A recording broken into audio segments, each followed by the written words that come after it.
Are we recording? Okay. So we're just basically going to take a simple block and we're going to make some changes to it, and I'm going to show you a variety of, radiuses. And then what we're going to do is we'll bring it into Keyshot to help evaluate them.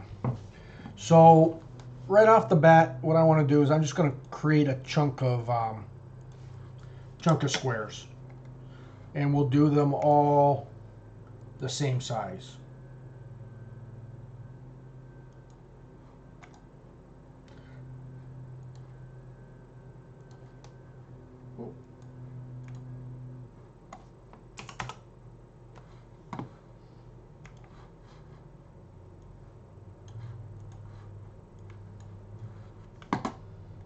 So we'll start with 3 and we'll build more as we need them.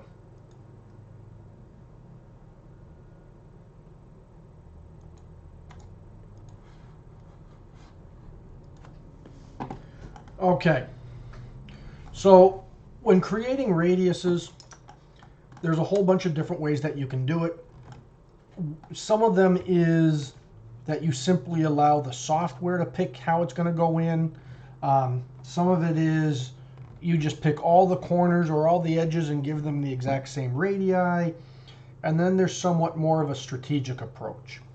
So let me show you what a lot of beginning designers do when they start dumping radiuses in. So what they'll do is they'll come in and grab that edge and just say, okay, I'm going to put these radiuses in here, and I'm going to make them a little bit bigger. And then they say, okay, that radius looks good. Then the next ones that they'll put in is they'll come in, and this is just making assumptions that they're all the exact same radiuses. Well,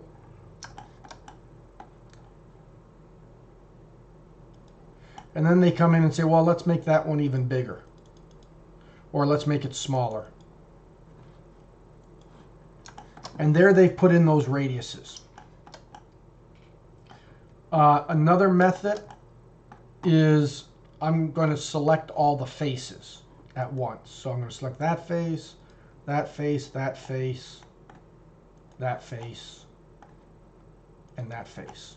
Pretty much, you can see that you're getting the almost identical radiuses. You get this kind of triangular shape radius, and what that's known is as a ball radius. Because really what it is if you were to take that and untrim it, it is actually a sphere that has been cut out and placed in there. And it is based off of an arc here, an arc here, and an arc here.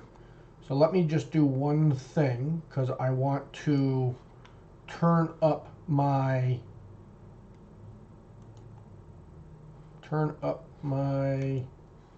image quality.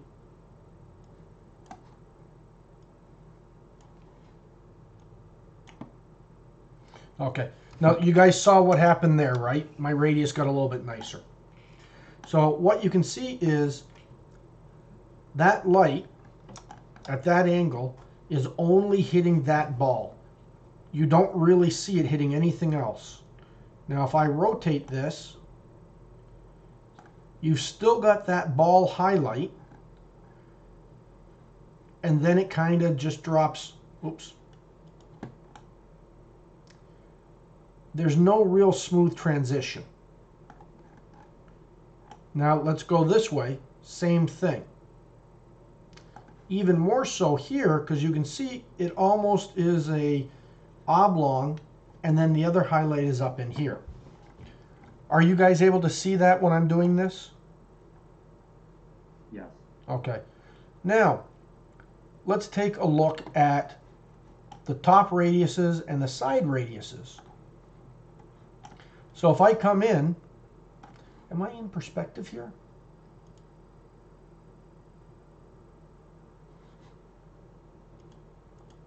Huh, okay, there, that helps. So here you can see a little bit of a highlight. There's the highlight. You can even see here how that ball radius is completely separate. Now, if I go like this, what you can see is there's a clear transition.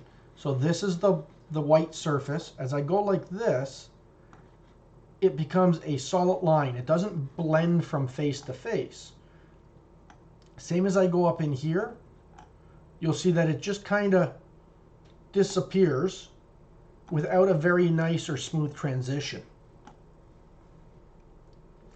Now, with what we did over here where we touched all the faces, you can see the exact same thing happening. Now, 3-point arcs or 3-point arc radiuses are not necessarily a bad thing.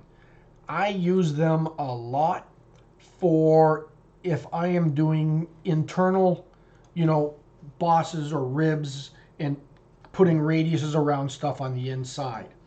Or if I need to give it a tool break where the radius is like 0.05. No one's going to see anything fancy. It's not meant to be a highlight. It's not meant to be something that is defining. Now, part of the reason when you think about radiuses is you have to think about your design. What are the key elements? What do you want them to see? Where do you want the highlights to go? If you have edges that are going towards a certain space, do you want those highlights to direct the person's attention to that? So if I come in and where is it? If I come in and I open up, there we go. So if I come in and let's say I've got my block that we've just put on. We've got our radiuses. Whatever. So let's say I've got a cutout here. And it goes down this way. Well, do I want their eye to be drawn back here? Do I want it to be drawn here? Is there a direction I want them to see in? Now, that kind of ties in with how I'm going to put the radiuses in, the sizes. So let's say, we're going to say this is the front, this is the back, and I want to give it some type of direction. So, and this is large form. Now your form may show this, but let's say I want to give it some large type of direction. And I'm just going to use the ball radiuses for this. So I'm going to come in and I'm going to say, I want to give it direction. So this is my toy car, and in the front, it's got a swoop. Or you know what? Let's even do this. We're going to come in and we're going to draft the front face. Oh, draft is going to be here. We're going to draft this face.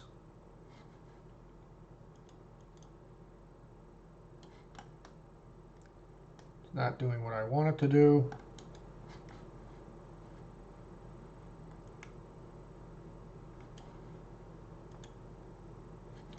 Okay, so let's go back. We'll just edit that quickly.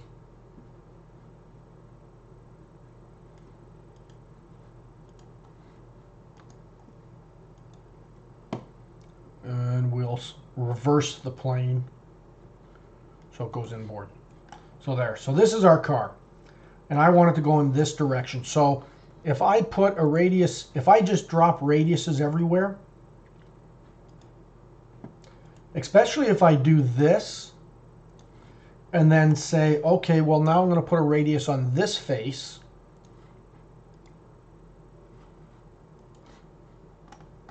It'll try to fix it, and it did a good job there, but you can kind of see how prior to that you get this weird shape. So if I was to come in and say, okay, now I'm going to stick this in here. Now we're getting a unique shape again. That's just, it's not being controlled. We're letting the software tell us what it wants to do. So I'm going to look at this and I'm going to say methodically, I want to have a direction here. And part of this is understanding what highlights do.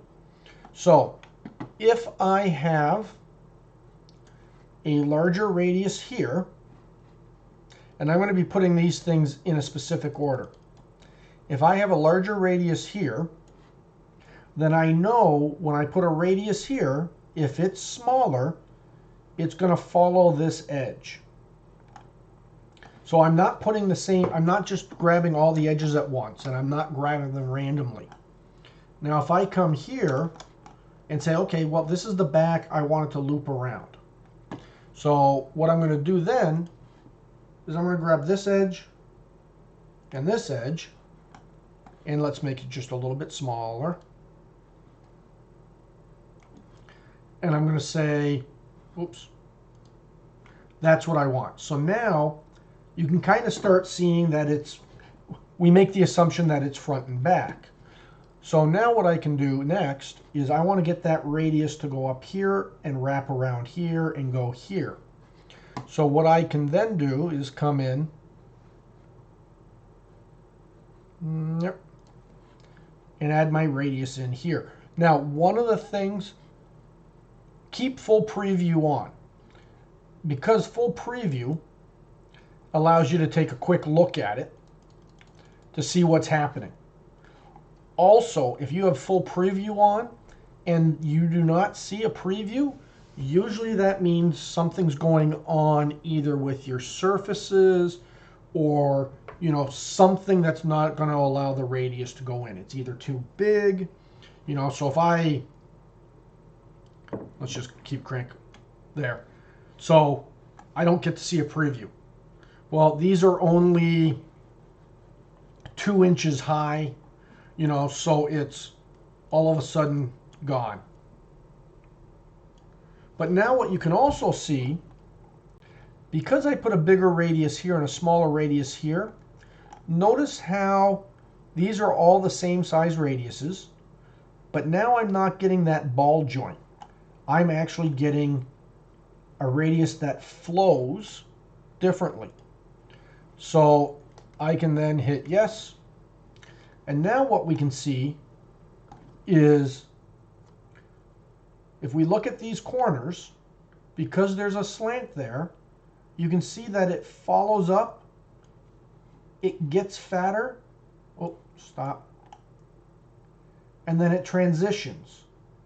But it does a little bit nicer job of transition. It just doesn't go from here, stop, and then go here, because you can see that as it goes up, it kind of rolls through until it gets to the next spot. Same as at the back now. Let's spin it around the back.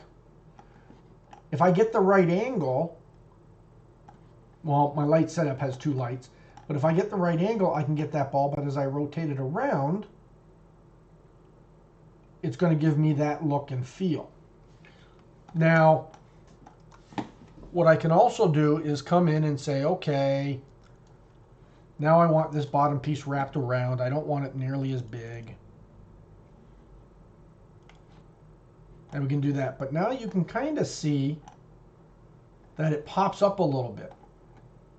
So let's go to a front view here. See how it goes small and then comes up at the front? That's because of the relationship of the geometry. So we have to be aware of our sketches. We show a perfect radius going all the way around. But because we've got a slope here, that's not really what's going to happen 100%. So let's see if I go back and I remove the draft. You can see now, by getting rid of that slanted face, now everything is a perfect line. There's no wobble to that radius. So these are the things that you start to learn and you just want to pay attention to. Now, what was I going to say? these may be, your design may want just these simple geometric radiuses. And they may not. And I want to show you and have you have options. Keeping in mind, does everybody know what a 3-point arc is for a radius?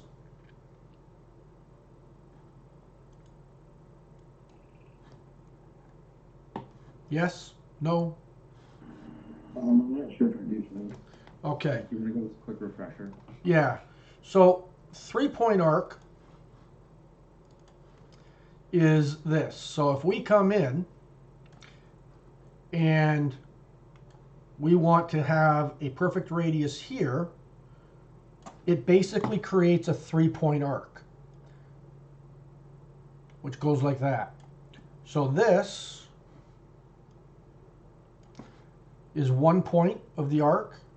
This is the 2nd point of the arc, and then this is the center of the arc. Stop. And that's basically what makes up that radius. So it's always consistent. It is 100% round at all times. It's a smooth, even transition or acceleration in a curve. And when I say that, let's just look at that here for a second. If I come in and I go to my surface evaluation tool, and we will pull up my curvature combs.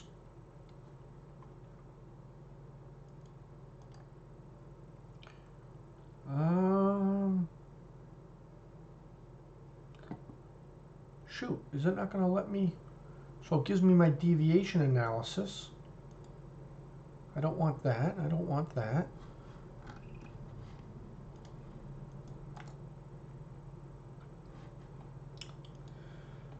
Oh, there we go. So let's increase this here. Oh, let's do this. We'll increase the density. We'll reduce that. So you can see here, if we go from a front view again, that is a perfect quadrant of a full circle. And you can kind of see down here that it shows it being completed. So what that means is the highlight will neither accelerate or de-accelerate, and will always go constantly around that edge.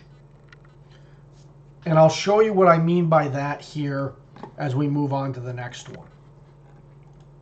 So the next thing that we have options for, and what I'm going to do is I'm going to pull back the draft in here. Unsuppress, unsuppress. So we've kind of got that. Now I'm going to do the exact same thing, but I'm going to use slightly different radius tools. So if I come in, and let's see if I can do this. I'm just going to add this draft to this face as well. No, why didn't you want to do that? Add this draft. We're going to select this face and this face. Nope, doesn't want to do it. Okay, so we'll just add our own draft. We're going to go to features. We're going to go to draft. We've got the degrees in there. It wants to know what direction the pull is in, or the neutral plane. We want it to go up and down. So we'll select that as our plane. We'll select the face that we want to draft. And then we'll just go, oops, I keep forgetting to reverse that. So the way you reverse it is you tell it to go in the opposite direction, you just flip it. Okay, so we're still going to put our radiuses in the exact same order, because I still want to get that same look, feel, and effect, where it goes up and around, wraps around. And part of the reason too is, the reason I didn't just put them all in as one, because here, where I put them all as in one, if I want to change one, I can't change one. I've only got all those edges, and that's it. Where in here, I can change my front radius. I can modify my back radius, back 2, and then I can modify this top one. Those are the 3 radii that make this up. And those are the ones that as I look at it, I'm going to want to play with. So but something else too, you can see that by doing the radiuses in this order and dropping it down, and you guys tell me if you agree, okay? On this one, there's not really clearly a front or back end. The radiuses just go wherever. But now on this one, with my radiuses, as I walk around it or I rotate it, I clearly see that the radius moves in a specific direction that I want it to do. And what it does is it guides my eye around the shape. Do you understand that? Are you? Yeah, definitely. Okay. That's better. Now, have you guys been taught this in sketching yet? Not really in that way, no. Okay, so good. It's always good to learn different ways. You'll also learn very quickly when you try to do your model, when you want radiuses to look a certain way to match your sketch, and you realize your sketch defies physics. So it's not that you don't know how to put the radiuses in, it just means that you're never going to match your sketch because your sketch isn't based on, realism. And that's fine in the beginning. As you start to learn, like people who sculpt or who 3D model, they get a more refined sense of radiuses and how they need to be applied, and they take that and apply it to their sketches. Okay, so next what I'm going to do is I'm going to create Curvature Continuous. It's not going to work perfectly with these because they're flat surfaces, but what a Curvature Continuous is think about at the heart of it an elliptical radius. So if I come in and I've got a line that goes like this, and I've got a line like this, instead of it being the 3-point arc, I don't need to be too precise here, do I? So there's our ball radius. And again, we've got 1, 2, 3. What we can do is something that's a little bit different. So what we're going to do is we're going to take this and we're going to rotate it.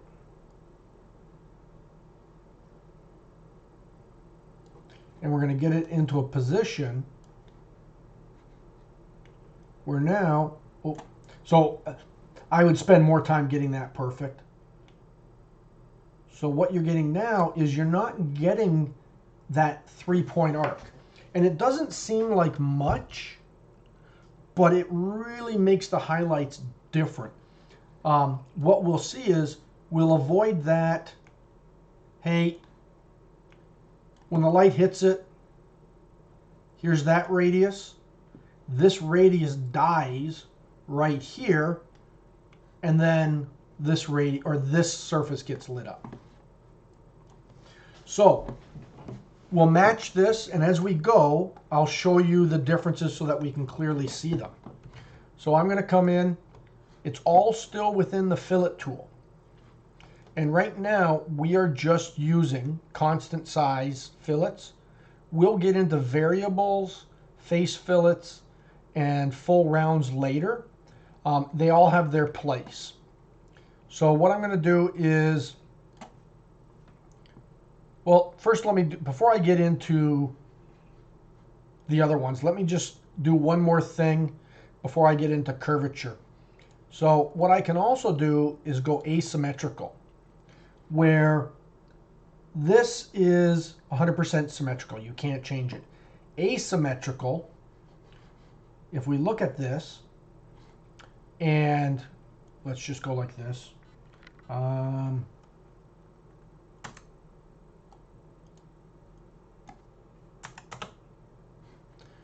So right now, what size did I do that? I want to get a comparable size here. 1, okay. So right now, for all intents and purposes, this radius looks exactly the same as this. Now, 1 inch starts here, starts here. If we look at the front, all the way across. Now, what I can do is I can change and edit where I want this edge to start and this edge to end. So I can say, hey, up in this half, I want that to be 2 inches. Oh, way too big. I want it to be 0.75. So now you can see it's still tangent, but it's starting to fold considerably quicker in the front and dropping down. Do we see that? Yeah. So what I can then do is I can apply the same thing. Let's go fillet radius is here, asymmetrical. We're going to do this. And right off the bat, so I can give it a little bit of a different shape other than just a box. You know, I can increase that and get it. And you can see what's happening is, and well, you'll see it when I do the highlights. But it's going, what is going to happen is it's going smooth, and then it's going to whip around. So before I get too far, well, no, I'll just keep going with this. So there we've got that. Now we're going to just dump in this radius. And you've seen a lot of, or you should be seeing a lot of this in current designs where the radiuses aren't 100%, or they've got a sharper edge up top and a smooth edge down at the bottom. So again, let's just come in here. Now, obviously, so again, like we talked about before, I'm not getting a preview. So something has to be too large. Now, I'm going to assume that my 1.6 is far too large. And the reason for that I'm going to assume that, is because if I take a measurement, or if you know what your model size is,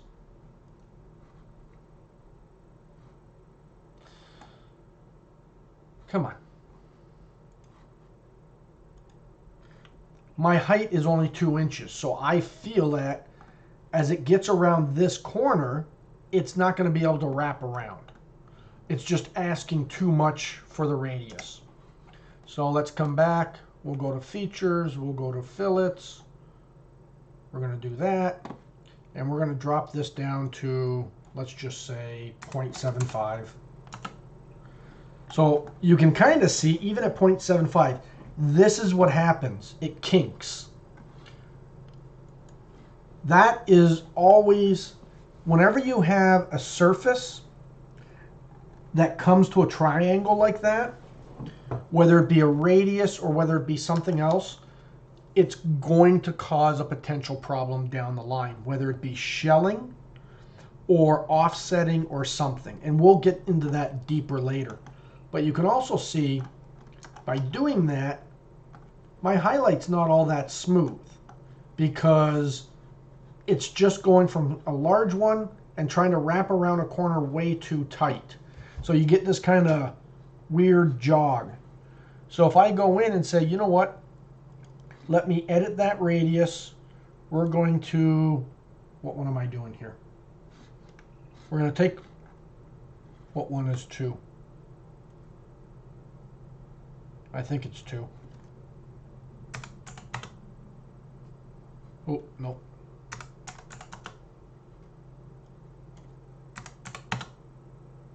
Huh.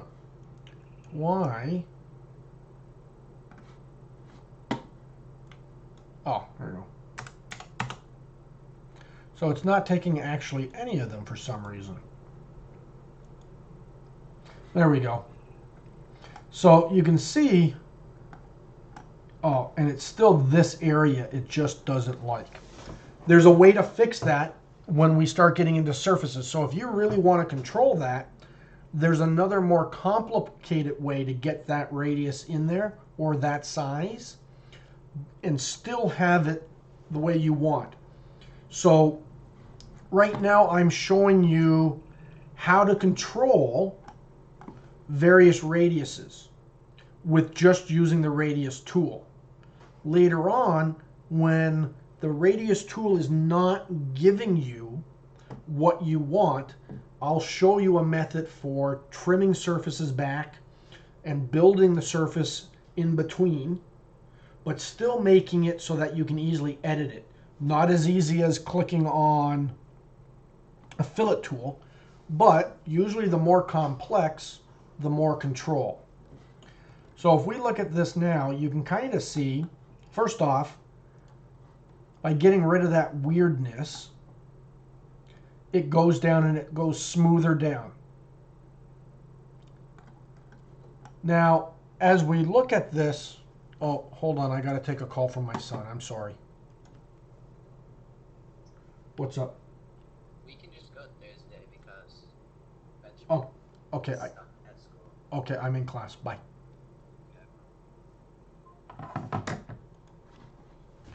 So you can also see what happens is along that edge, because we really made that a tighter radius, we get that pinstripe.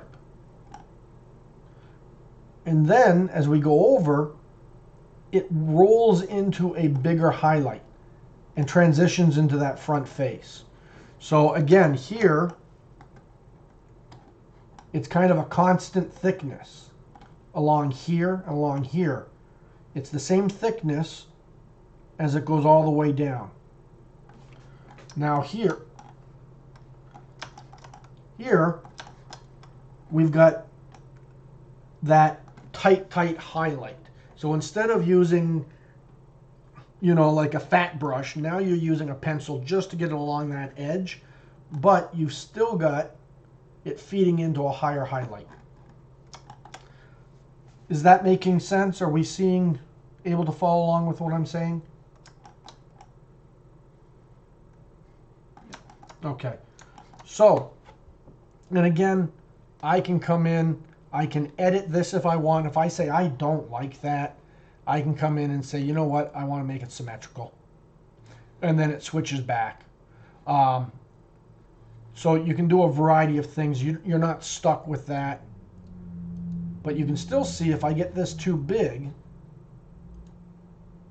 we're going to get that weird highlight kink where it goes. And it's because the reason for that is there's not enough of a transition. So it's trying to go, this is the transition point, so it's pretty small. So it's trying to roll around it here and then go straight down. Where if zoomed in, and you'll see that this triangle gets bigger as I make it a little bit smaller.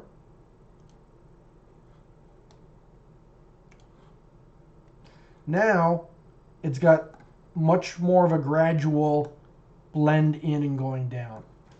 So these are the things that may not be noticeable in solid modeling, or you may not pay attention to those, but it's really what helps to draw your eye to certain areas.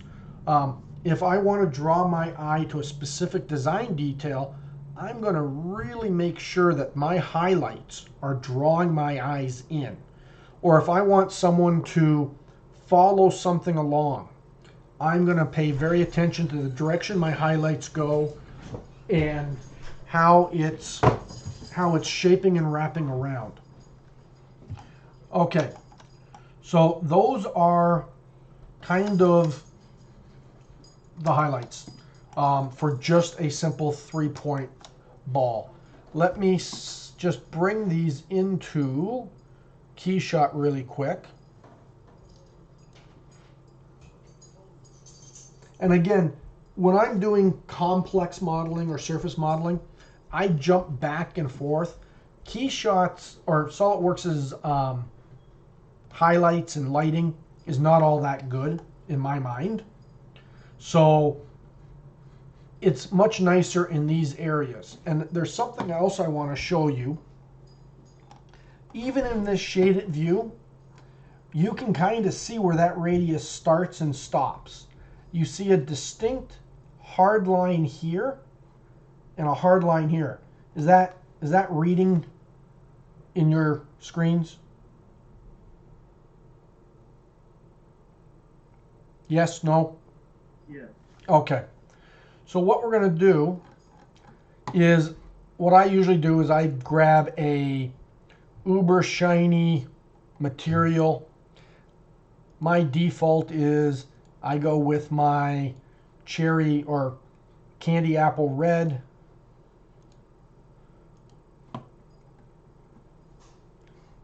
Oh.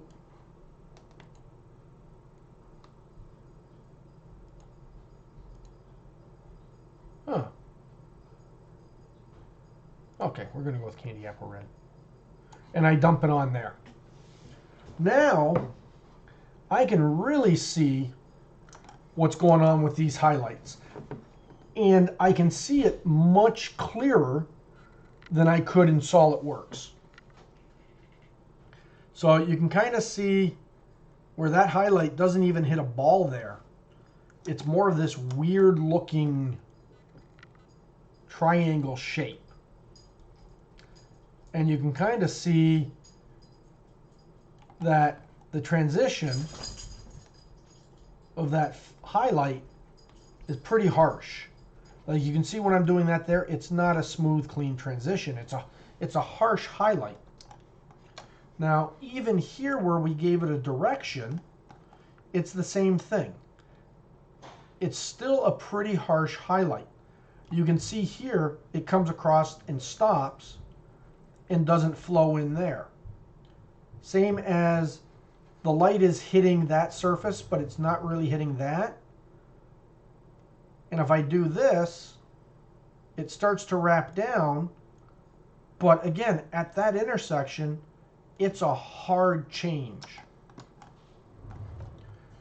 If I, oh, hold on. Let me go back to SolidWorks here for a second.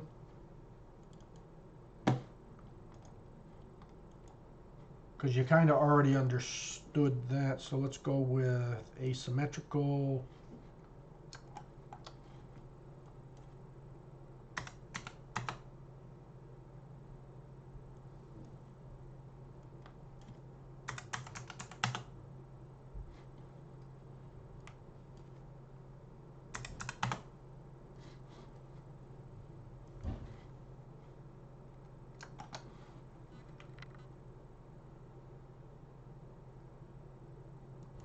So again, this is where I'll evaluate things to see where I like it. Oh, do I like that? Do I not like that?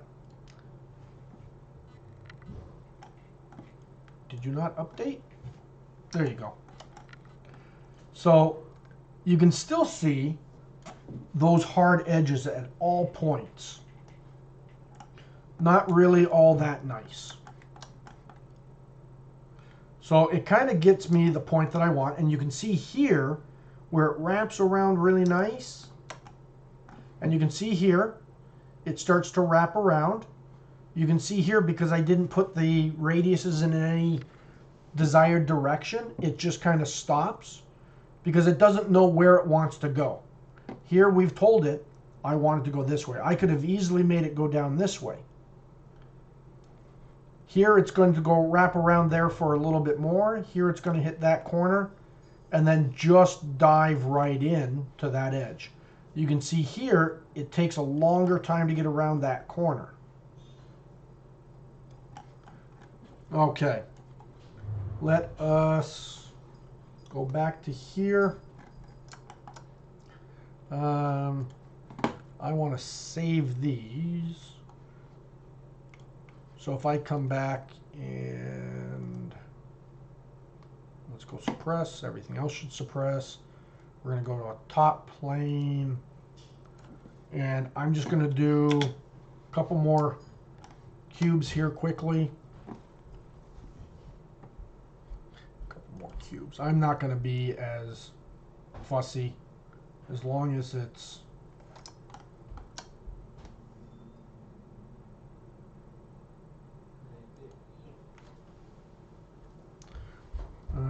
let's go back here.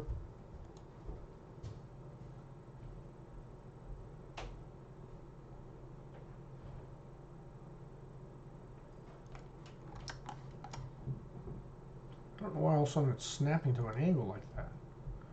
I'm going to go here. We'll extrude these up the same distance.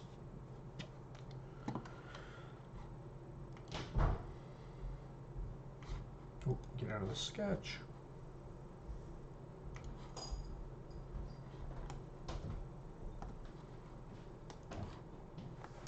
Okay. So now what we're going to do is we're going to look at the other options within fillets. So we're going to come in here, grab the fillet. We've talked about doing the fillet type. We've also talked about asymmetrical. So for this, we're going to go with symmetrical. Everything we did there was circular. Now there's Conic Radius and Curvature Continuous. So let me just pull up the technical.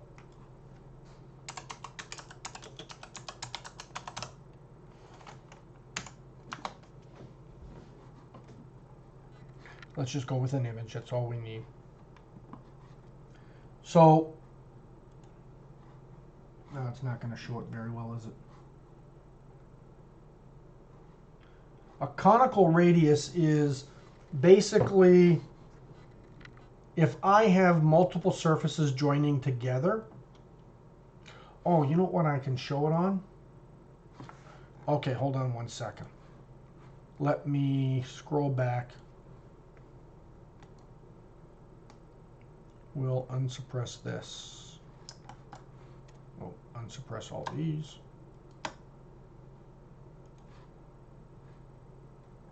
Okay.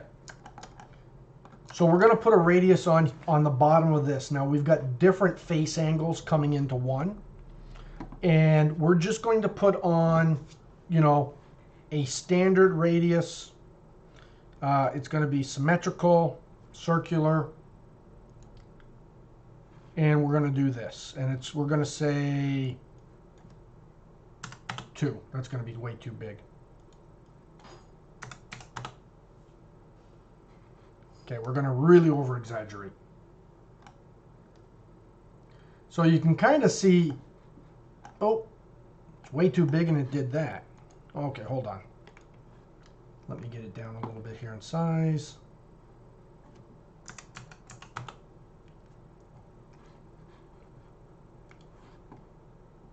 Okay, so you can kind of see here that what we did is we put in the same size radius all the way around.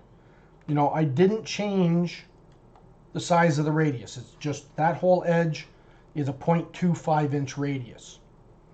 But what happens is a 2.5 inch radius looks different when there's a different angled face, because it's got to have a different wrap up. It goes from here and it has to go higher up on the angled surface to make it a 1/4 inch. Same as here, it's a little bit smaller. Now, what you can try to do is multiple radiuses and say, okay, well, I want a 0.25 here, but I want it to look like it's wrapping all the way around, and I don't want the highlight to start up here, there, but down here it's going to go lower. Plus, I don't want this, oops, strange look. What a conical radius does is it figures out what the radiuses should be on all the different faces to get it to match and have a singular look. At least I thought it did. No, no.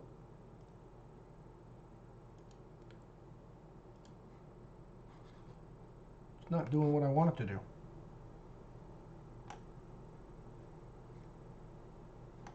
Okay. I'm going to have to figure that one out. I Could have sworn that's what the conical radius does. Oh, no, no, no, no.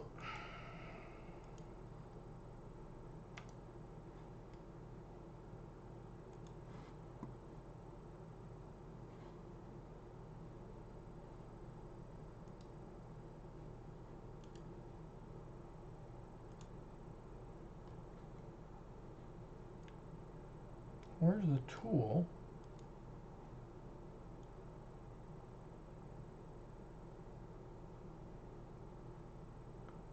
Okay, bear with me here while I try to see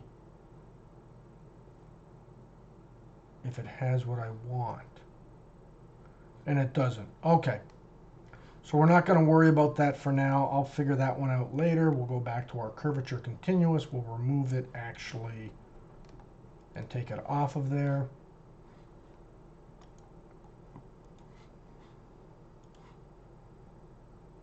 Okay. So let's suppress all the, or you know what, let's put it in a folder.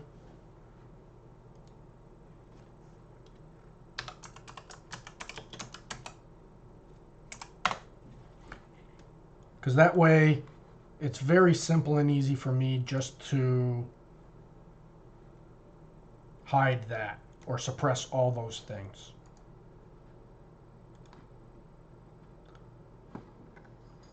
What the hey?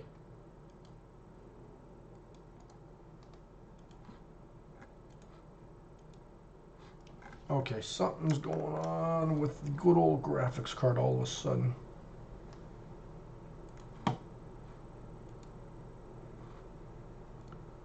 Bear with me while... Oh, when in doubt.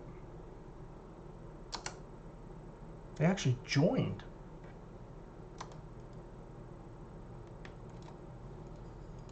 Now, then let's just do this. We're going to take these three bodies and we're going to hide them. And then we'll bring that back up and we'll do that.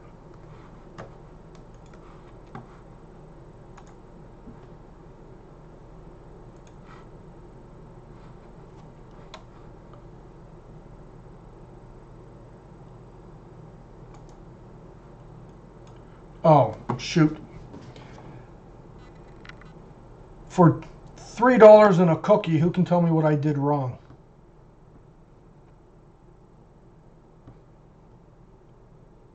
I forgot to turn off merge results.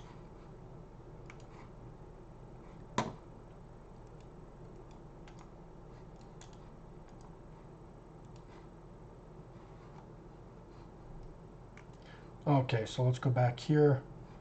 I still don't know why they're not all showing up.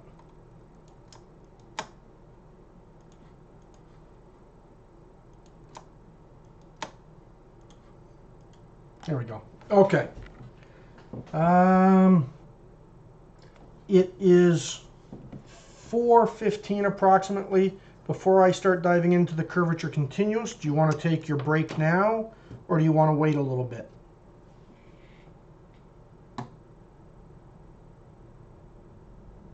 Take a break now. Yeah, it's been out. Okay. 4:30, come back, and we'll go from there. Remind me to restart the recording too. Okay, so we talked about the 3-point arc radiuses. Now we're going to talk about curvature continuous. I'm going to show you on these boxes, and you're not going to really notice it much. And the reason for that is, by definition, what a curvature continuous radius is this. You've got a surface, and I'm just going to use ellipsis again for all intents and purposes. Let's get that straight. And let's assume that this is your surface edge here. And then you have another curved surface. Let's get that rotated 90 degrees. Or you know what? Let's even just do that. You shove us. Yep. Not sharing my screen, am I? Right. Thanks. As soon as you said it, I was like, oh! Okay. Also, are you recording? Yep. I got that recorded. Shoot. Oh no, hold on. There we go. No. Why is it?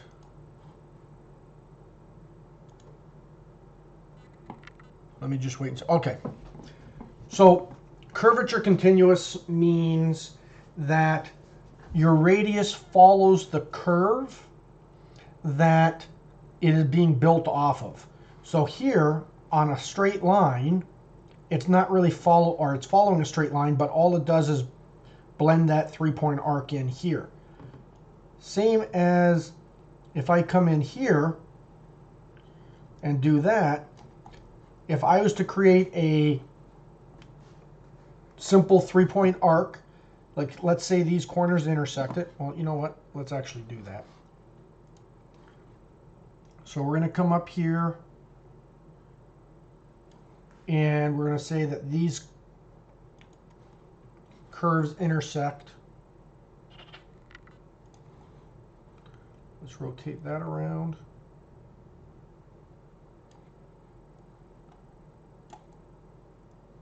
And that's where our two surfaces intersect. So if we do a 3-point radius, all that means is when we drop this in, let's get something a little bit bigger. All that happens is that at a certain point, this curve stops and it just goes into a straight arc. So there's no curvature continuous. And what curvature continuous means is that when I put that fillet in here, it's going to follow that edge for a certain amount before it hits into this. So if I come in and I'm just going to erase this out. If I can find an eraser that is the right size. Oh, my eraser is over on my third screen. There we go. So we're just going to erase this out.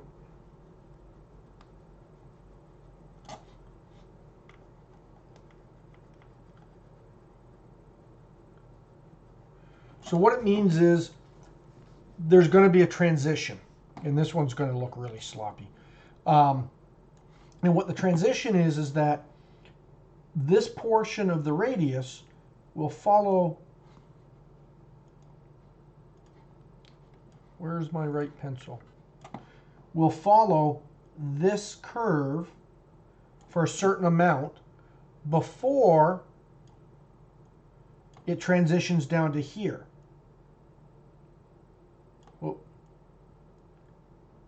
So there, and this is kind of like an elliptical radius, but you can control it. So therefore, you can have the corner or the peak of the radius here. You can adjust it to here. You have a little bit more control. Plus, instead of just having a hard edge, what you'll see is that this area is a smoother transition because it's not just stopping and becoming a 3-point arc. Now, there are two different types of curvature continuous.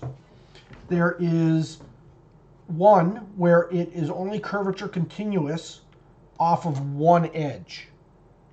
Then there's another where it's curvature continuous off of both edges. So you get to have control on both sides, and you can adjust the rate of curvature on both ends.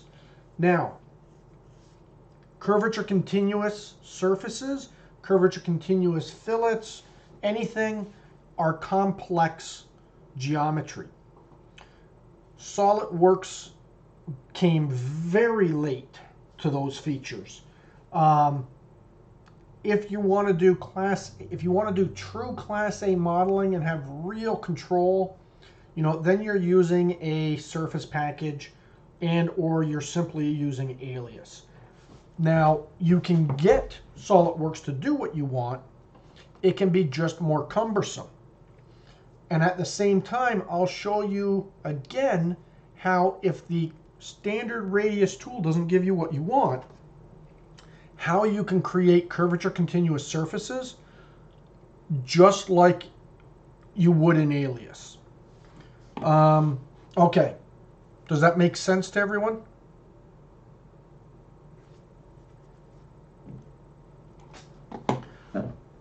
So let's come in and we're going to try to do the same thing here. We got those hidden. We're going to come into our fillet and we're going to keep it symmetrical, and we're going to go from circular to curvature continuous, and I'm just going to click on this first one, and for all intents and purposes, here, let me do this actually. I'm going to come and I'm going to create one on here, which is just going to be a standard fillet, and we'll make that 0.5. You know what, let's make it bigger.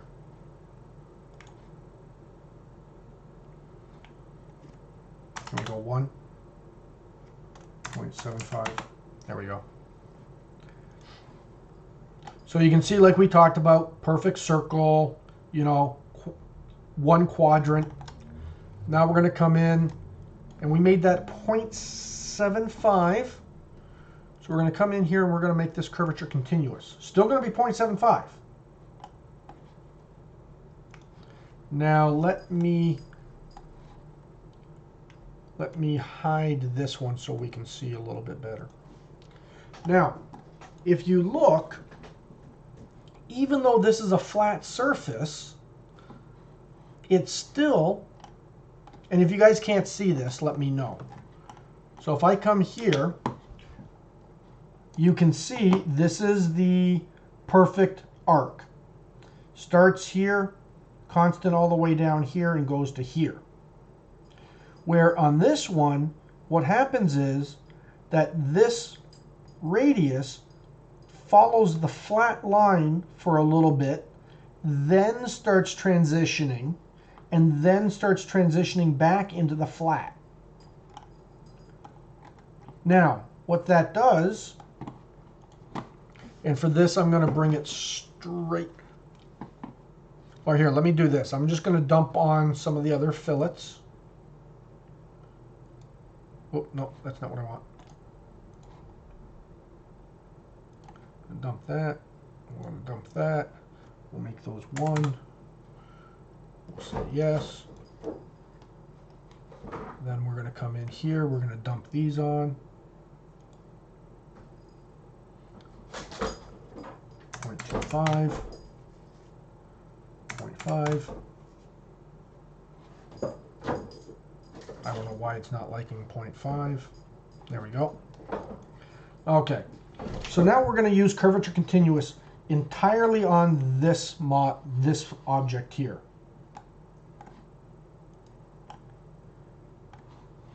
Now, another thing to keep in mind, these are more complex fillets, so depending on what your model's doing,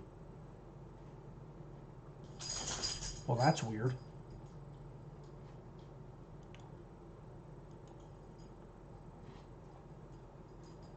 Oh. So you can see that it starts doing things a little bit weird if you don't have the right stuff on there. I think these ones were...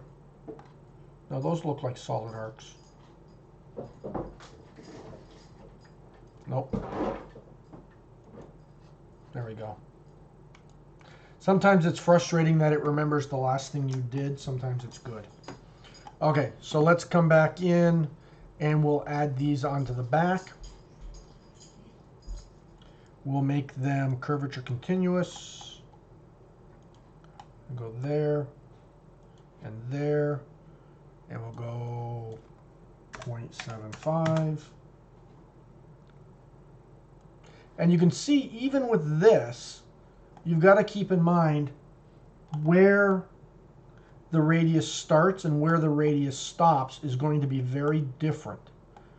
And that plays a big role when we talk about offsetting things. So now we're going to make that just a little bit bigger so I can get the sizing right. We'll go with a 1.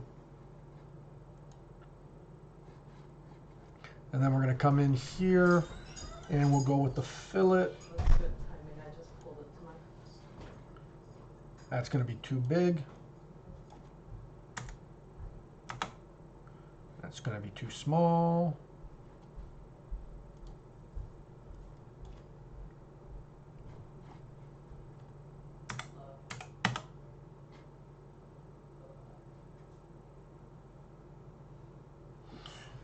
Oh, I don't know why my machine's been going so slow for the last few days.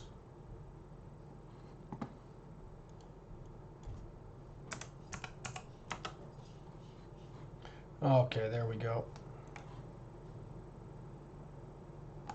Okay. Now you can kind of see, we can't really see much of a difference in here. So let's bring it back into Keyshot. We'll update Keyshot. Oh.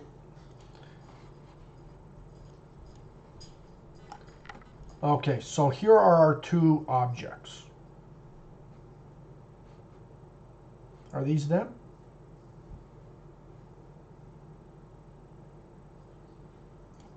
Okay, I should have done bigger radius in the front. Let me just go back because I need to I need to make these things bigger so you can clearly see it. Now, like I say, it's going to be different because they're flat surfaces. So once we've done this flat surface, I'll show you more on a curved surface so you'll get a better understanding.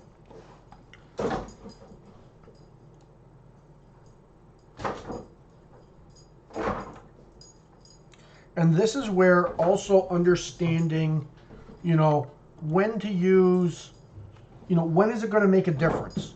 Because there's times where if it makes no sense to use curvature continuous radiuses, then don't bother. You know, on something like this where it's all flat edges, I don't know if this is going to make a big difference. You know, this may. Sorry for the noise in the background. My dog has discovered a fly in the window. So if we look at this and pay attention to how this highlight and this highlight roll up and transition into the flat. If I come in here, you can kind of see you start getting this weird flat horizon where on this one, and it's already started to just jump from there, this one transitions a little bit smoother into it.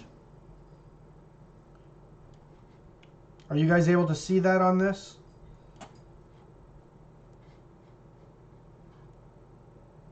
Anyone? Anyone? No one? No one? Yes. Okay. So, but you can see, is it enough to say, oh my God, I've got to have curvature continuous radiuses, you know, just so I can piss off the engineer because they hate them? Or you have to explain to them why they can't just have a standard radius? Or if they don't have a visual eye and they have to rebuild your model, a lot of times they'll miss that detail. This is where you want to work with whoever's building your model, or you want to make sure that you give them a model and you call out things and let them know and let them get the things in order. Some engineers work very closely with industrial designers and they may not agree with the point of view, but they understand the why. So they'll work with you. Some, they're not trying to butcher your designs. They're not trying to destroy it. They're not out there to be lazy. They don't notice it, or they don't understand the value. And all that means is it's an opportunity to educate. Because if you guys can get on the same level with the different professions, then you're going to work together much better. So right now, if I look at this highlight, exact same angle, I like how this flows here smoother and kind of wraps around just a little bit nicer than that one. Okay, so let me show you something where it's much more noticeable from a surfacing standpoint. So we're going to hide these, and we're going to go to a front plane. And what we're going to do is we're just going to do a quick spline.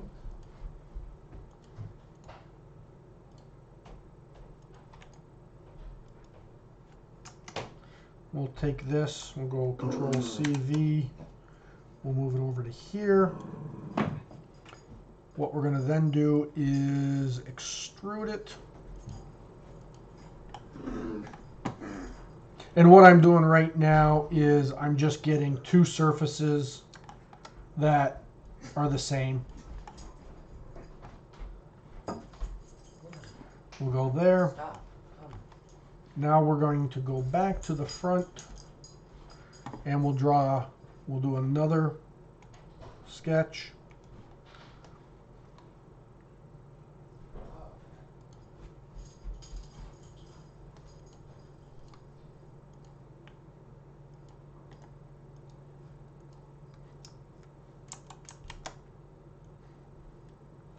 I mean, they're going to be somewhat accurate.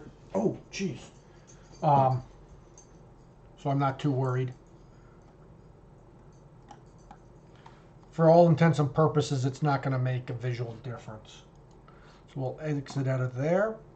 We're going to do we're going to do a surface extrude. Those two lines, we're going to keep it up to the same point. Now, I'm also going to show you a couple different things as we do this too. So here I've got two surfaces. Well, I can come in and say, let's trim the surfaces back because I want a hard edge there. So I'm going to come in, I'm going to trim surface, and my trim tool is going to be this one, and I'm going to remove this selection. I'm going to do the same thing, trim surface. Trim tool is, oh, whoops, what? Remove selection, we want to remove that. Now we've got this. Now, note the blue line. It means that they are not joined together. I'll show you that in a second. Now, down here, I'm going to do the exact same thing, but you saw where I did two commands, this surface and then this surface? Well, for here, I'm going to trim this surface back, and I'm going to say the trim tool is this.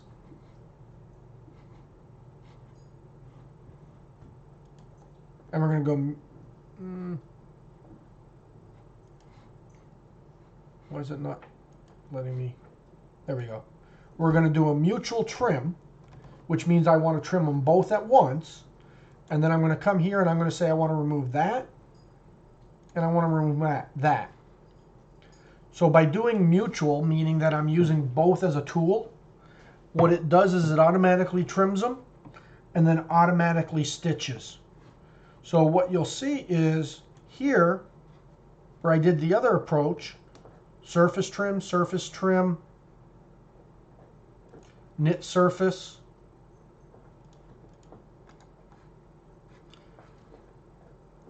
I did 3 commands to get 1. So, but that's neither here nor there. One thing I do want to do is I want to do a longer extrude here so we can have a better chance of looking at these. So let's just go 26 to make life easier. Now you can see that they didn't fully intersect. That's why it didn't update that. But if I just come back here. So now that's where if I had extruded this up to a point, when I move this, it all would have updated and trimmed. So, but we'll get into more of that. So same as the solid modeling. Okay, so what we're going to do now is we're going to come in and we're going to do a radius, and then we're going to do a curvature continuous radius.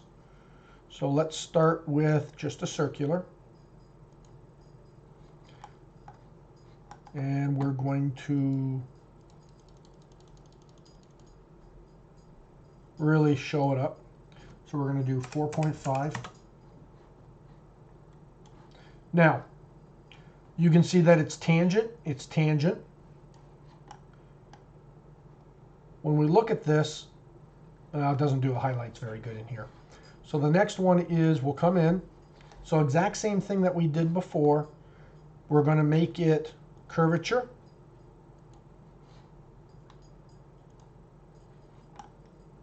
And we're going to do it this way. Now, I'll get in and I'll show you later, because even though it's curvature continuous, I can still come in and make it asymmetrical. It just has to be smaller than that. So I can still control the amount on both sides. But now I will hit accept. And let's just assume this is a primary surface or a large surface. Let me just do this. I want to get them to be similar looking in size. Well, that looks pretty good. But here you can kind of see, well, let's update that a little bit. What did we have it at? 4.5? Let's make it, we're going to try to get it up to there. Let's make it 6. That looks good. So what it's doing is it's basically saying by default, hey, I'm going to take some of this curve, and I'm going to take some of this curve, and I'm going to transition it.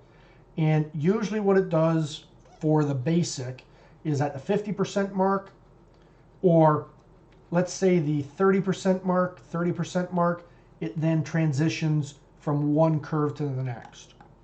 So what we're going to now do is bring this back into Keyshot.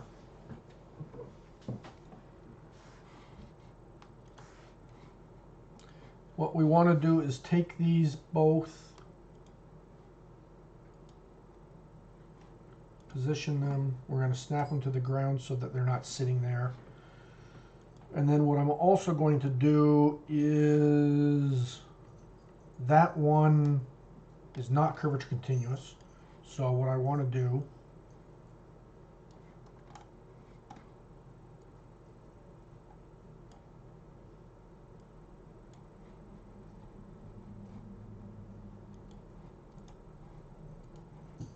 okay, so let me turn off curvature continuous first. So here you can kind of see, as I rotate this around in the light, you get that hard edge again. And then it does the radius. And then it does the hard edge again. So it's not a very smooth transition.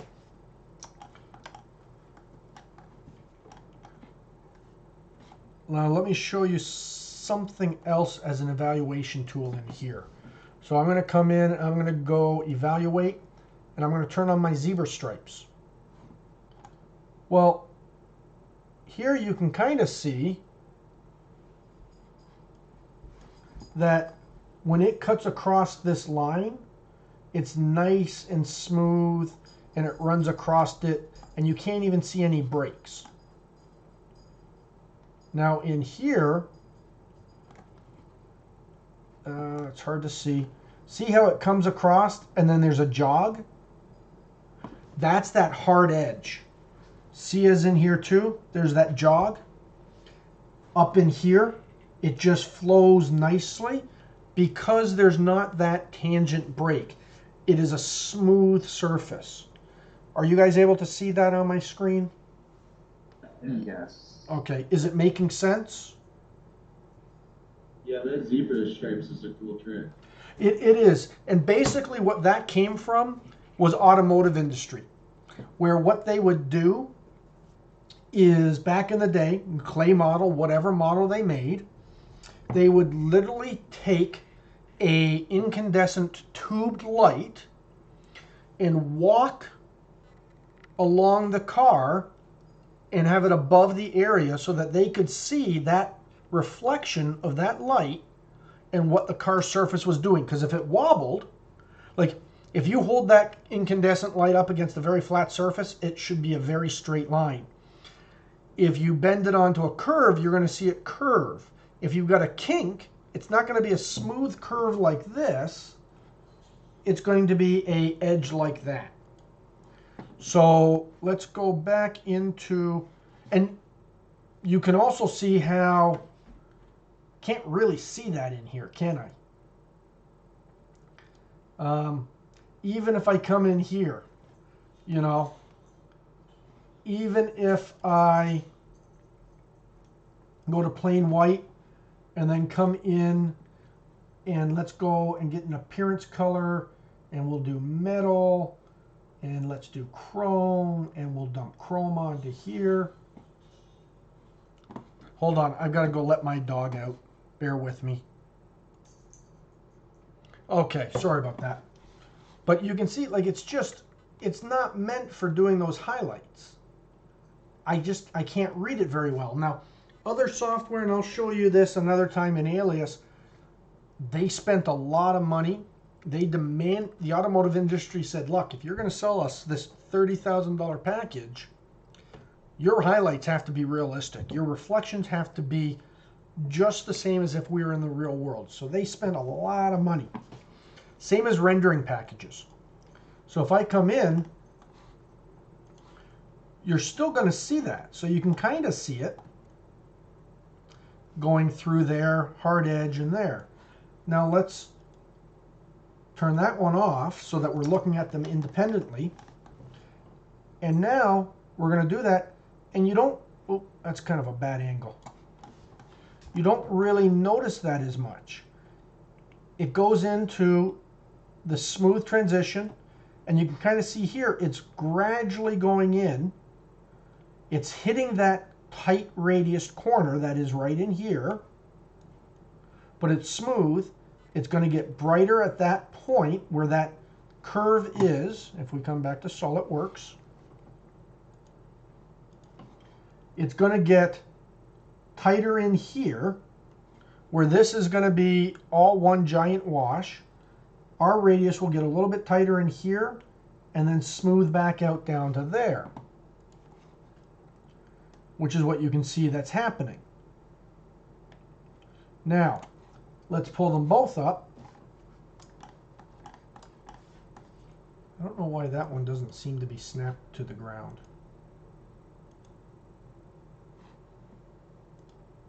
There we go. So for all intents and purposes, they almost look like the same surface, but you're getting a different variations in the highlight when it comes up to that transition. So here, it's almost the same, but even then, it doesn't become that hard point. It allows it to smooth out. Now let's see, I believe,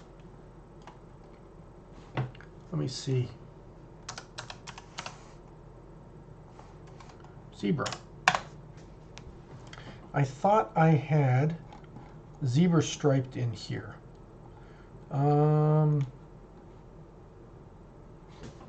Let's go to our window. Let's go to our, where is it? Cloud Library.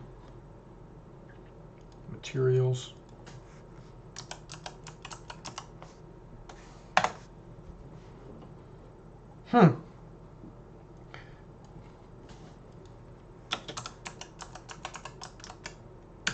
I could have sworn that I had one in there. But anyways. So are you guys seeing what's happening there and how it affects the surfaces differently? And even then, it gives it a cleaner, flusher feel. Because here you can kind of see, even in this, let's go to a, let's see what happens. Change the environment. Here you can kind of see that kink in that, where that radius starts, but you don't see it over here. Same as if we come here and we look at a really tight reflection, there's that smoothness. Where in here, you've got that kink. Not where it kind of goes sharp. Is that reading well? Yeah, the new one looks way better. The one on the right? Yeah. Okay. So now so this is where it gets really important, is when you've got a shiny object with a lot of highlights. Even if it is a matte finish with a light texture, it makes a difference. If I come in, let's just go to the outside, we'll assume it's an automotive one. You know, you can kind of see the horizon lines. And it depends on the angle that it's at, but like when you're doing a car, they want to see it at all angles. But now, even if we go to, let's go back to the studio, let's do 3 panels. And what I'm going to do is I'm going to come in and let me mold tech. I don't know why it's not doing the search. Oh, whoops. That's why. So I'm going to come in and let's see if I can grab a 1120. So that's a fine texture, not overly dark. I'm going to make sure that there's some specularity on it. We've got the texture in there. Let us decrease the roughness. Increase the reflectivity on the specular. And you can see what I'm trying to do. I'm just trying to get a soft look or feel that would be on a whole lot of, you know, electronics and stuff. There'd probably be a little bit more reflectivity. Let's see if we can just go in and grab a environment here. We'll go with interior. And then let's just go with a environment background. We're going to go color. Let's find one that does a better job of lighting everything up. Okay. So here, even though it's not a highly reflective, there's still light bouncing off of it. And it kind of goes up, and you can see that it can be a fine detail, but it makes a difference. One of the things I want you guys to do is go out and like take a look at the radiuses on a MacBook Pro. Okay? Where those radiuses go and what they look like. Then find something that is much more just a generic box or something, and take a look at how those highlights go on there. And you'll see a big difference. I'm just trying to think if I've got anything around here. Go out and take a look. See what you can find. It's got to be on a larger item where it's big enough that it's just not indiscreet. And you'll start seeing that. Now, if you start doing this on a whole lot of different areas, it starts adding up. So, we go to 545, right? Correct. Okay. So let me do the next thing. We are going to come back here. We'll hide these surface bodies. I think. Okay, so now what we're going to do, let's group these together in another folder. We're going to call this there. Let's come in here. We'll grab this sketch. We're going to extrude these. This is 2 inches. Oh, that's not 2 inches. 2 inches. We're not going to make the same mistake as last time. We've got merged off. Okay. So what I'm going to do is I'm going to create an object, and I'm only going to use radiuses on one, and then I'm going to use curvature continuous radiuses on the other so that you can see when we start getting a shape what it truly looks like. So for here, and it's going to be more pebble-like-esque shape. So what I'm going to do is I'm going to come in here. We're going to put on a full radius. Ooh, okay. Oh, here's something I can show you. So I want to do a full radius. So I want to do this surface, oh, oh, oh, delete, I want this surface, and then I want this surface. And what it's going to do is automatically give me whatever that accurate full round is, if I want that. So let's say we're going to do that, and we don't actually get to tie in the radius, but if I was to adjust this, it would always be there. So next, I'm going to just say yes to that, and then we're going to come in and do that again to this other side, fill it full round. I'm going to go there, there, and there. We'll do that. Okay, now I'm going to do a sketch on here. I'm going to take that, I'm going to offset the sketch edge, we'll reverse it. We're going to do that. Next thing I'm going to do is I'm just going to do an extrude cut.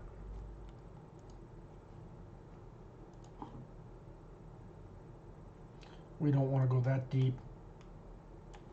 We're just going to go to there. Oh wait, hold on. 0.5, I want to make sure we're doing things right. Oh, that's way too deep.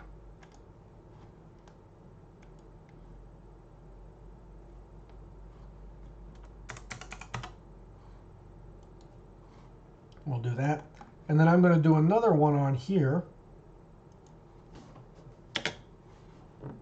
And I'm still going to do an offset. So we're really creating a very simple shape.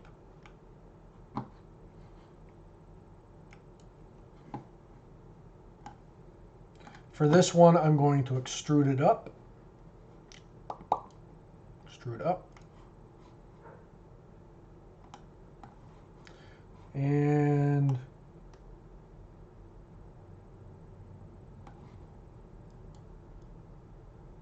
let's go with the same height.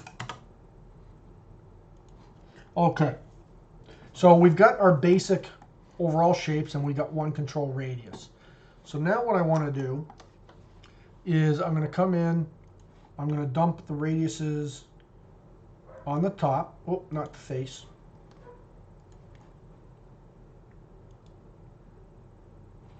That's way too big. So we're going to say 0.5 because I want this to be a round surface.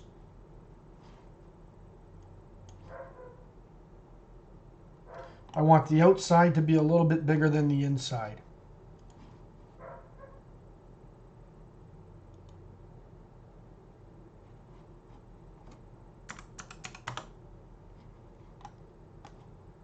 So you can see here what was controlling me was that I couldn't get this to go any further because it stops off of here.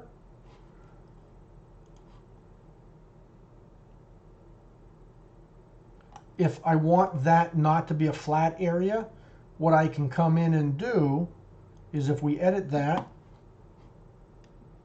I can then go back and say, you know what, I want this to be asymmetrical. So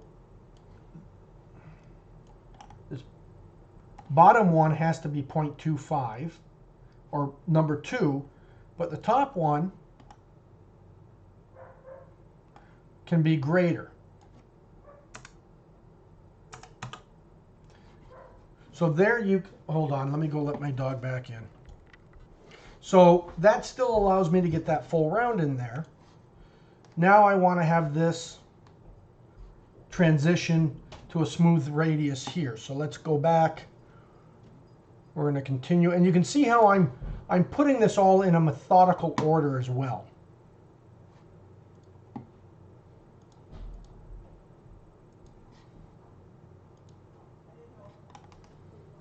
So my goal here is to get it transitioning in there.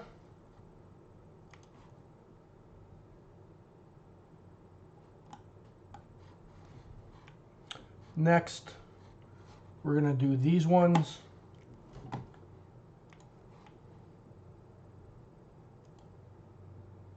So I want that to go straight up to the edge because, again, I'm trying to get a pill-like shape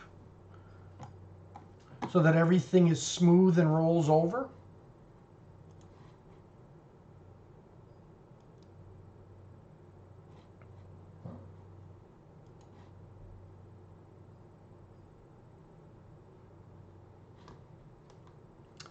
And then let's do the last one.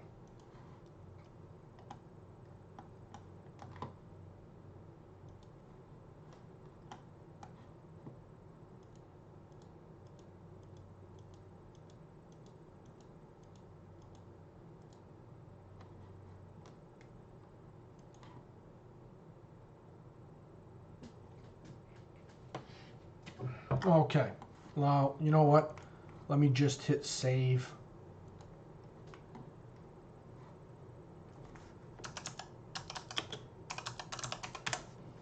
Just in case, because I haven't been thinking about it. Okay, so now we've got whatever. You put water in there or incense in there, you push a button here and it it vibrates, I don't know, whatever. It's a shape. Now we're going to do the exact same thing, but we're going to do it with Curvature Continuous. So let's go in the fillet tool, Curvature Continue.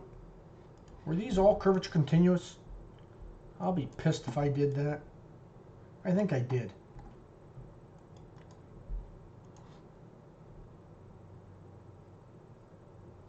I thought they looked strange. Okay. So anyways, these are going to be our examples of Curvature Continuous. Okay. Now, let's do just plain radiuses.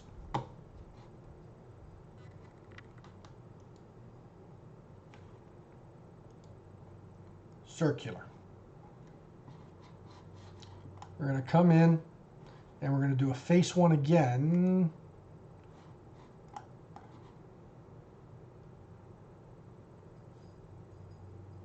There we go, that one there. We'll go there, there. And I think if I do this right, I can do these in one command. No, I can't. So we'll do that one.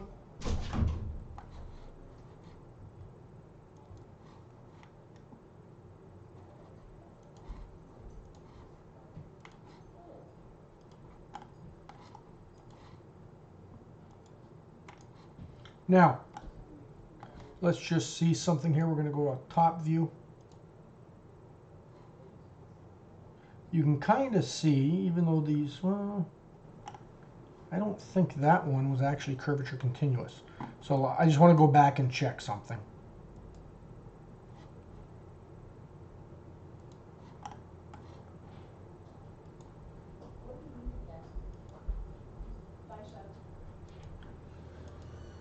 Where is that one? There's that. Oh yeah, that's right. Hold on. So we extruded things. Oh, that's right, because we did all that.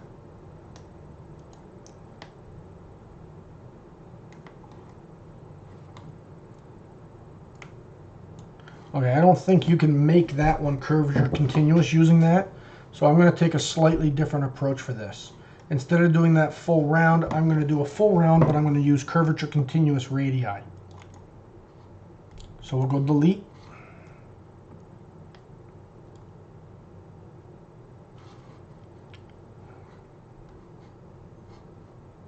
Oh, no, that's fine. We'll do this. Sorry, thinking on the fly. So we've got that. Now we're going to do the same thing that we did before. So we'll create a sketch, offset that edge, we'll go reverse, looks about right. We're going to extrude it into it. I believe we did 0.25. Then we're going to come back. We'll do another sketch. Offset again.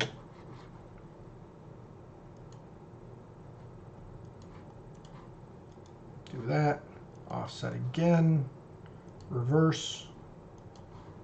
Extrude.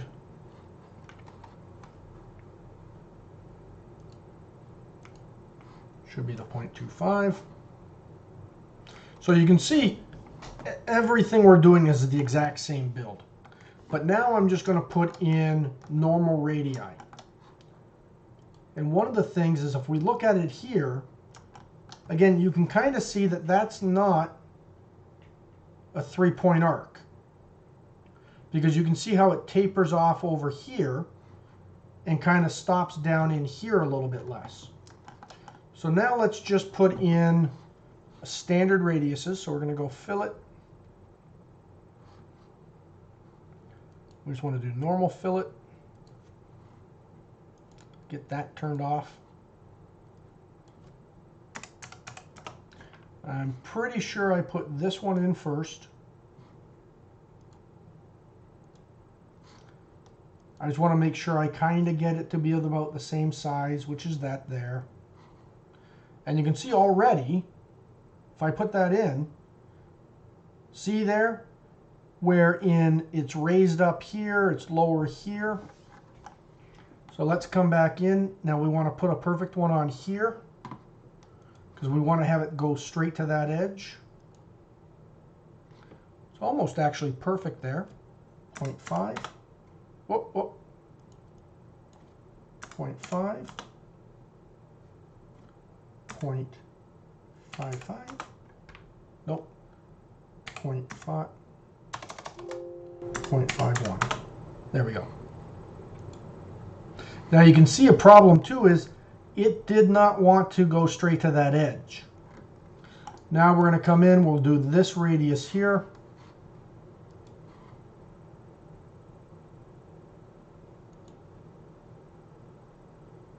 That looks about right. Oh, circular.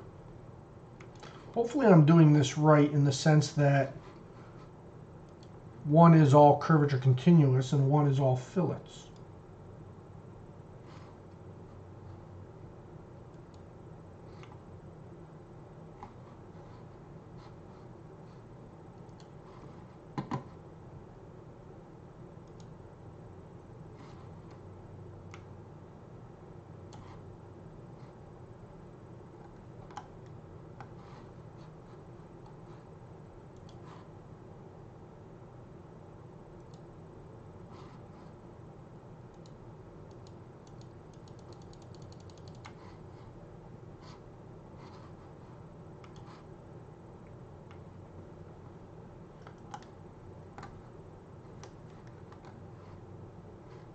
So one thing I'm going to try to do, and I'm going to save this,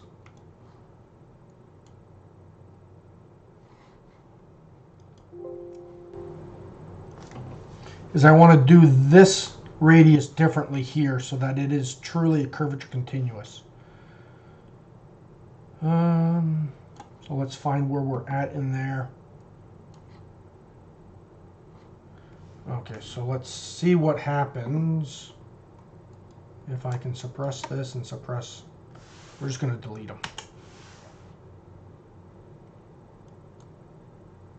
And what we're going to do then is we're going to come in, we're going to put fillets in. We're still going to get that full round, but we're going to use curvature continuous. We're going to use it on that edge, that edge. This is also going to change all my offsets too. So now let's get it so that it is, there we go. Yeah, that's what I want. Okay. Who thinks it's going to blow up?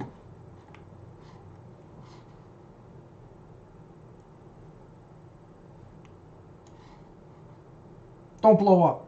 Damn it, you blew up. Okay. So let me just go. SolidWorks. What's that? No. SolidWorks. No, I knew it was going to blow up. And the reason for that is because having curvature continuous radiuses, when you start offsetting things, I lost all my connections in here. So if I come back and let's say I delete that and I delete that, so I've got a sketch and I take this and then I offset my entities, you can see what happens. Oops. What happens is, I'll go to a top view. These radii crash. So I can't get it as tight because if you look at that, that radius will fold in on itself. So if I go reverse, no. If I go radii and I go offset entities and I go 0.5 and reverse it, you can see how that's starting to get a wonky curve. That's because you're off. It's not a perfect radius.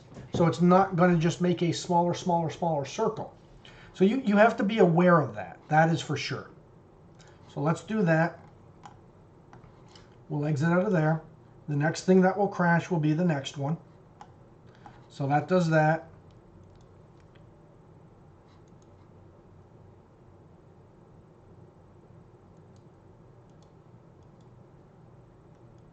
Let's come in here. Hold on, let's go back here a second. We'll edit this. And now that I made such a drastic change, it wants to find all the new edges. So we're going to come in here and we're going to go delete. And we know we're going to go symmetrical, curvature continuous. And we know that was the first one we put on. So that goes there.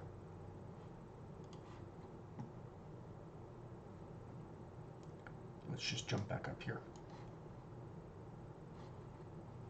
So now we're going to come in here. We'll put this one on, which was clear. We'll toss in here.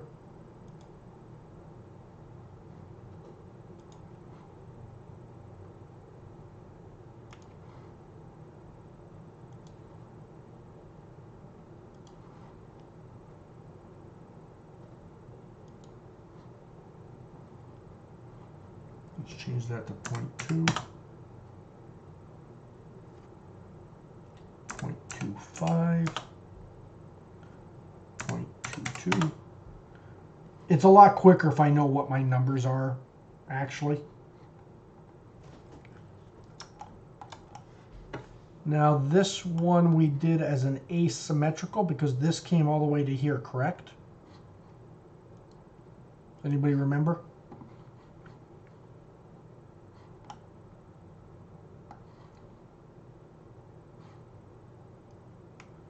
Let's go with 0.22. We did do asymmetrical now. Oh, okay, thank you. And then up here we're going to go to 0.4, 0.5. There we go.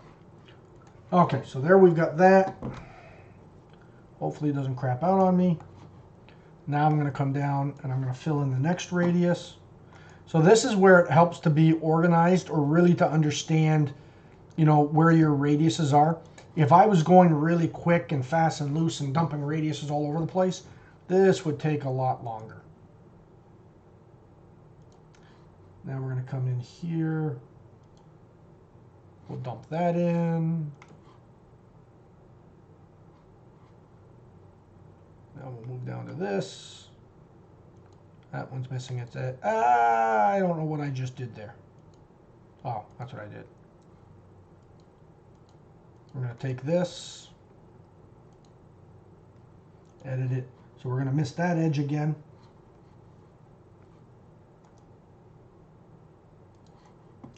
We'll drop it into here.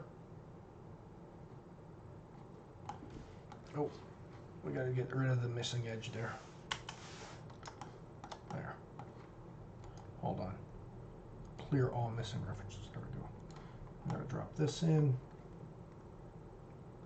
And this is definitely, personally, I would spend a lot more time getting my curves and my radiuses right, and I would make this outside one, slightly bigger, and I'd make sure I came in and I fixed these so that they'd be smaller, so that it was a clean, I don't know what the term I'm looking for is, concentric, so it would like nicely go inwards. Because again, so the idea of this design is that it's drawing you into the center, let's say. One more over here. Okay. 0.25. That's not going to be right.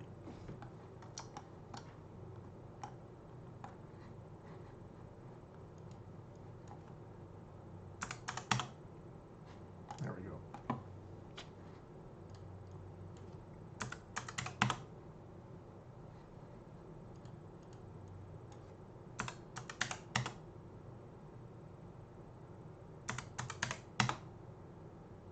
I'm really being fussy here, aren't I? And oh no!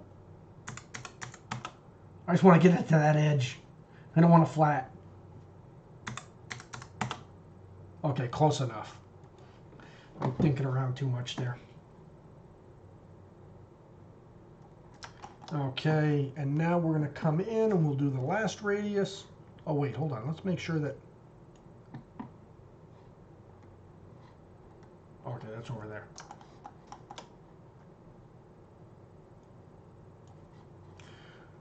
We'll put our last one in.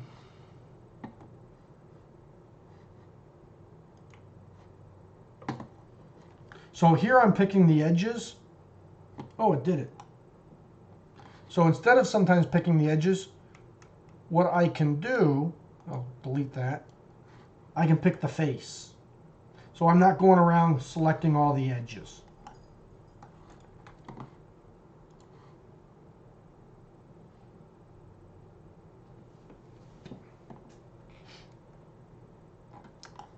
Okay, did we lose that bottom one?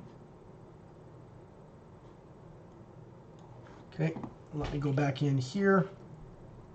I don't know where that bottom one went.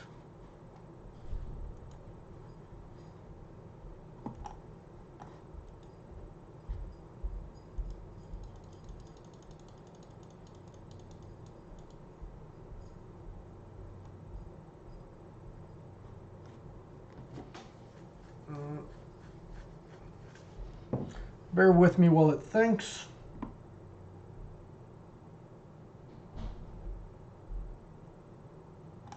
Don't do it to me.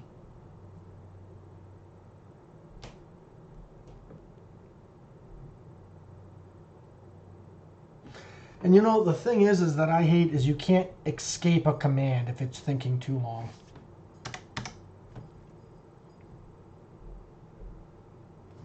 So, what's everybody doing for the week while we wait?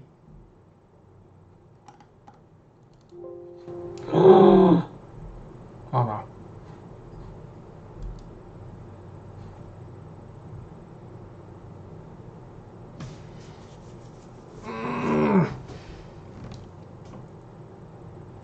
I'm wondering if that's what it didn't like down in there.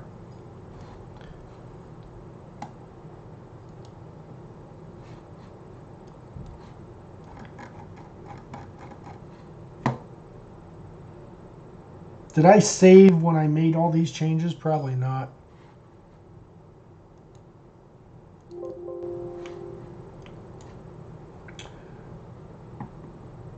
Okay, well, let's close and then we'll open up.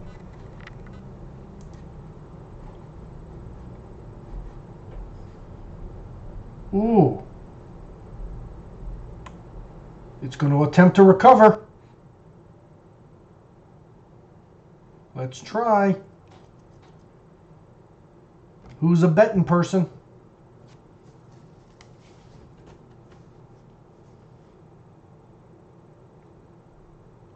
We're so close to being done this portion.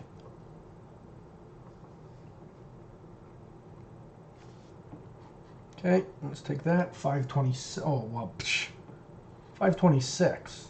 Really? That was quite a while ago.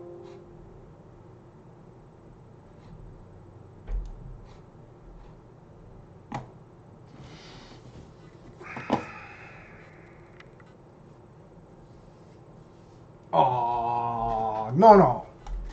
Okay, so we just lost these ones here. So I'm not gonna bother about that one or try that one. I'll just do a portion of it. So let's come in.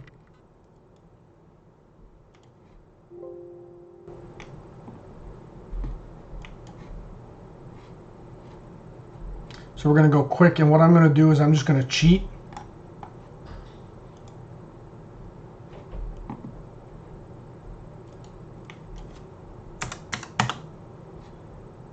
And I'm just going to do the whole face.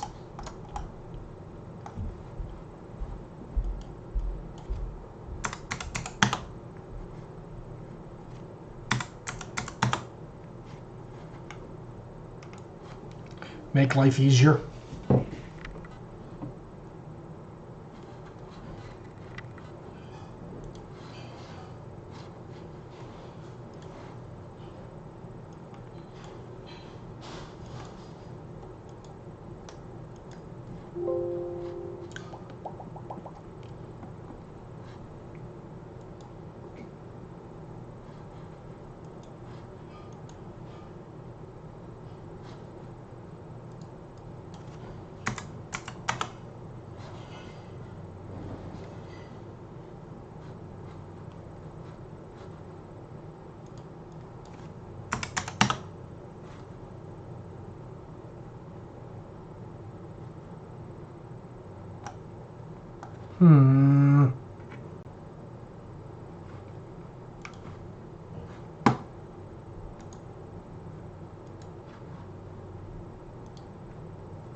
I don't want circular.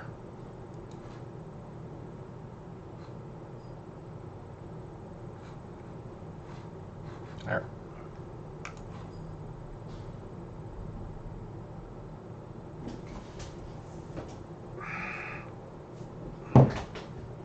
Okay, so let's just go File, Save. So that's not a very nice corner there, but it'll do for now. I am going to try to do this, and you know what? I'll just...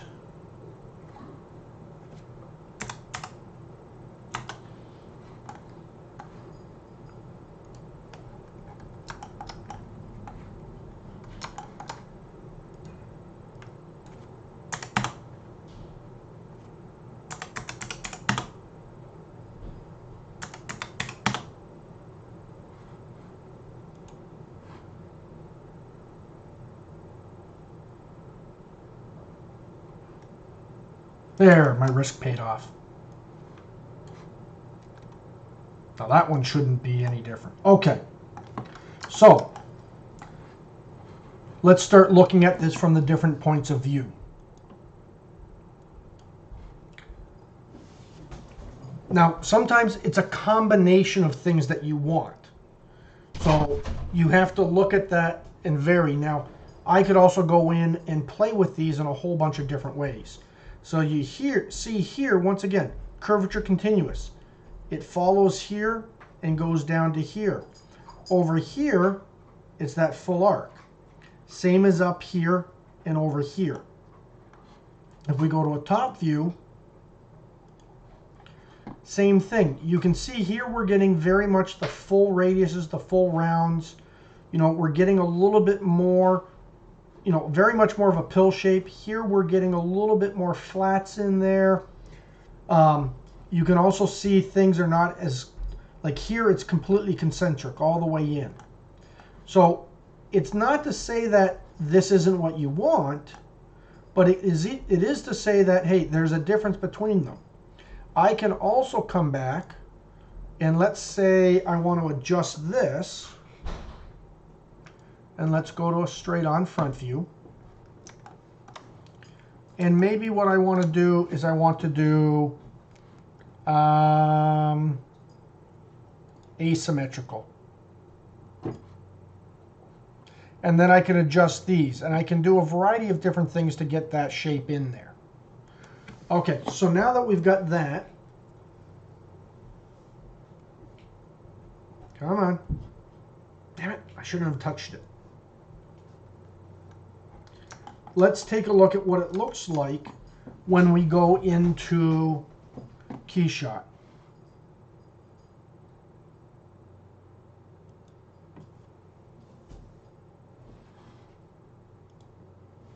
Okay, so let's go to our scene.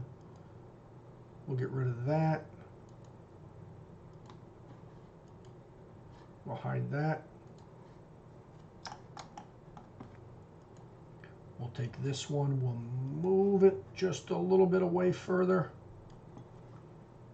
We'll say, no, we're gonna go cancel. We're gonna go cancel, we're gonna hit OK. We're gonna come back to our materials, get our candy apple red.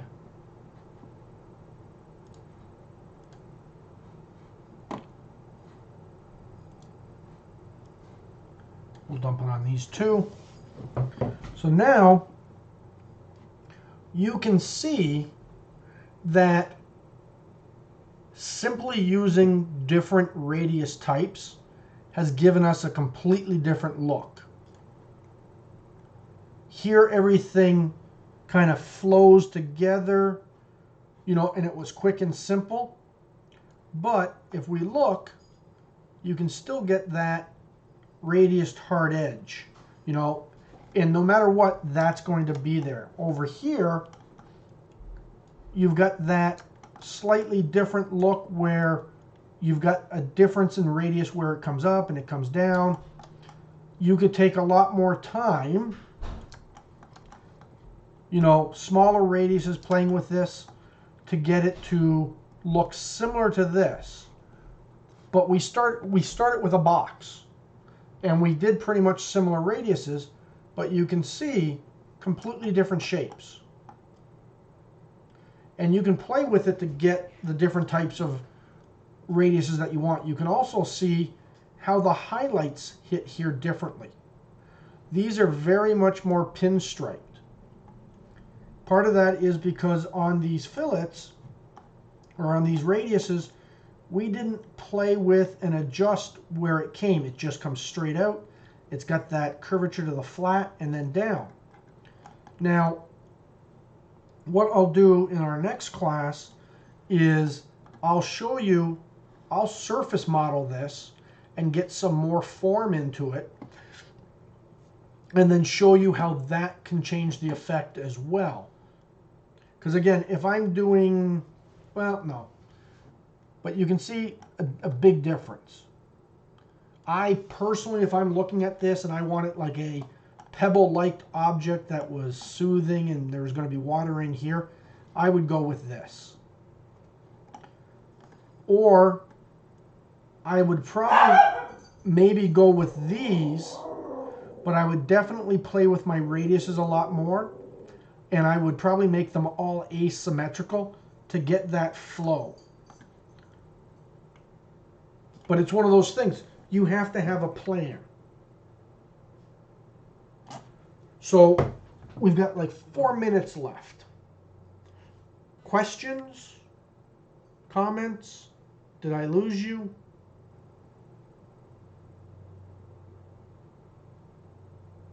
I lost everyone? Still here. Okay. I just did a guest lecture at UWM.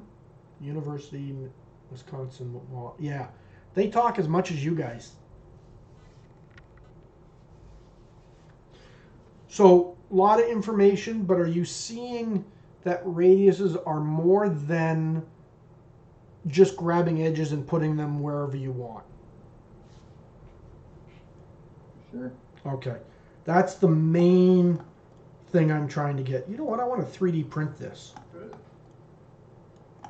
Yeah, that shape's pretty sweet. What's that?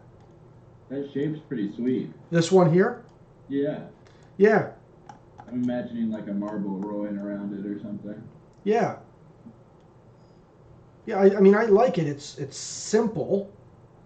and it's clean, but it still feels elegant.